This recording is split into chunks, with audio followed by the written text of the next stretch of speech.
High, আমি ইব্রাহিম এবং আপনারা দেখছেন হাউ টু এনি টিউটোরিয়াল।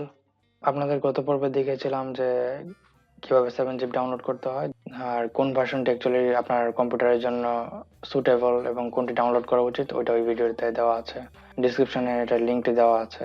এখন আমি এটা ইনস্টল করে দেখাবো। জাস্ট ক্লিক করলাম, নর্মালি পারমিশন চাইলে দিয়ে দেবো ইয়েস, অ্যান্ড ইনস্টল, ক্লোজ। এখন আমি কিভাবে বুঝবো এটি কি সঠিকভাবে ইনস্টল হয়েছে কিনা? তো আমার পিসিতে যাব, আমি পিসিতে যে কোনো একটা ড্রাইভ করবো যেখানে একটা জিপ ফাইল পাবো আমি মোটামুটি।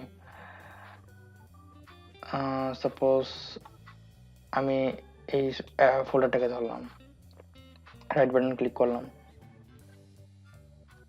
এই যে দেখুন আপনার এখানে 7GB অপশনটি এসে পড়েছে। এখন আমি যদি অ্যাড টু আর্চিভ দিই, এটা 7GB হবে। 7GB করার জন্য অপশন দিবে, এই যে আমি 7G করতে পারি এখান থেকে, এখান থেকে আরো অপশন আছে। ওই অপশনগুলো যেমন জিপ করতে পারবো, আমি টার ফাইল করতে পারবো, ঠিক আছে। তো আমি শুধু 7GB ফাইলটা করবো, 7J। ওকে, এই দেখুন খুব ইজিলি হয়ে গেল।